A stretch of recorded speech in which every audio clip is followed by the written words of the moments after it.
Gazette du Togo, une vision sur l'actualité togolaise et sur le monde.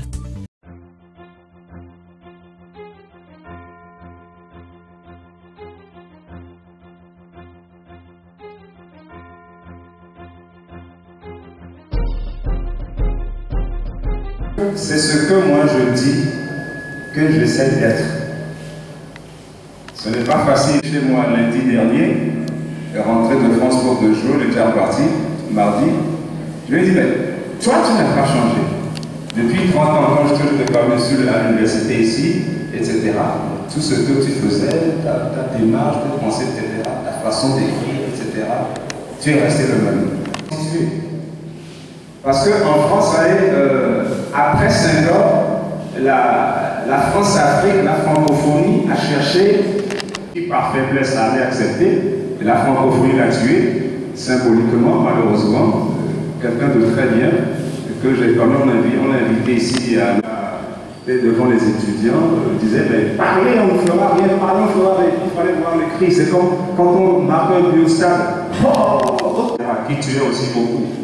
Mais parler, on ne fera rien.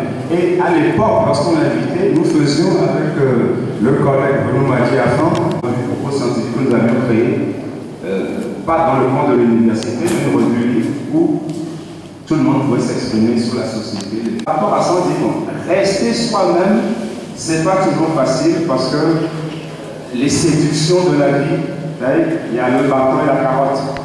Bon, nous sommes de l'argent, je dis, quand CFI, ils ont cherché à l'utiliser pour remplacer Senghor et autres à l'époque. Mais il a résisté. Ils font ce qu'ils disent. Et à travers leurs écrits, on fait la même chose. Donc, vous voyez, souvent on dit, mais ce que tu écris là, tu n'as pas arrêté, patati, patata, etc. Ben, moi, je m'en fous. Moi, on n'a pas de liberté. J'écris ce que j'ai écrit et si les censeurs ont à faire de leur censure, ça c'est leur travail, c'est leur problème. Moi, ce n'est pas mon problème.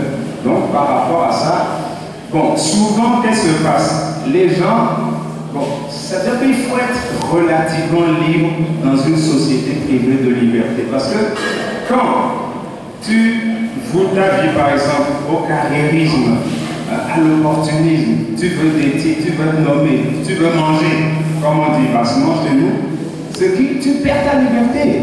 Moi j'ai vu des députés du RPT, etc., ou comment ils appellent ça, urine, je ne sais pas aujourd'hui, hein, ils reprennent une vieille bagnole avec une peinture neuve pour montrer qu'ils ont changé, alors qu'ils n'ont pas changé. Ils me disent, ah, mais on ne peut pas dire ça. Allez, dites ça, parce que non, on ne peut pas dire qu'on va le tuer, je ne sais pas. Mais c'est dans quel équipe vous êtes entré? Nous, si on dit on va nous tuer, je dis, oh là là. Ils ont de l'argent, ils sont pleins de fric, hein, mais ils ne sont pas libres. Ils osent me dire des choses comme ça parce qu'ils sentent que moi je suis plus libre qu'eux. Je suis pauvre, mais plus libre qu'eux. Et je préfère ma situation. Donc, c'est par rapport à ça que nous pouvons nous permettre d'écrire certaines choses. Parce que nous ne devons rien à personne, on n'a de compte à rendre à personne. Nous sommes face à nous-mêmes. Hein, et quand tu es face à toi-même, bon, par rapport à tes objectifs, par rapport à tes motivations, eh bien, tu essaies d'être honnête avec toi-même et de ne pas mentir, tromper les gens. Hein, beaucoup l'ont fait. Regardez, lorsque il a fallu trouver un chef à la francophonie à une certaine époque, je crois qu'il était chef, je ne sais plus, Francis Lopez, non c'est Francis comme Henri Lopez, le Congolais, il a postulé aussi. Et des gens disaient partout, il faut Henri Lopez parce que c'est un écrivain et ceci, ceci. Je dis non, ce gars c'est une ordure, c'est un hypocrite. Il a soutenu la dictature. Et c'est ça, sous le dictateur sanguinaire et voleur que le présentait encore. Et mais, dans ses écrits, il se moque des dictateurs. Qu'est-ce que ça veut dire? Tu vis, tu bouffes avec un dictateur, mais dans tes écrits, tu railles des dictateurs. Non, c'est de l'hypocrisie. Hein? Donc, des choses comme ça, ce sont des Judas. Il n'en faut pas, il ne faut pas qu'on le prenne. Hein? Il Et ça avait choqué certaines personnes qui ne réfléchissaient pas plus loin que le bout de leur nez épaté, mais il a fallu dire cette vérité-là.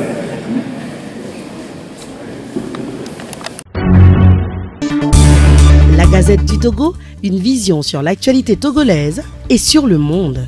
Rejoignez-nous sur le www.lagazettedutogo.com ou sur nos comptes Facebook, Twitter et YouTube. Pour tout contact, écrivez à contact@lagazettedutogo.com ou appelez le 92 80 88 53. La Gazette du Togo, c'est l'information en continu.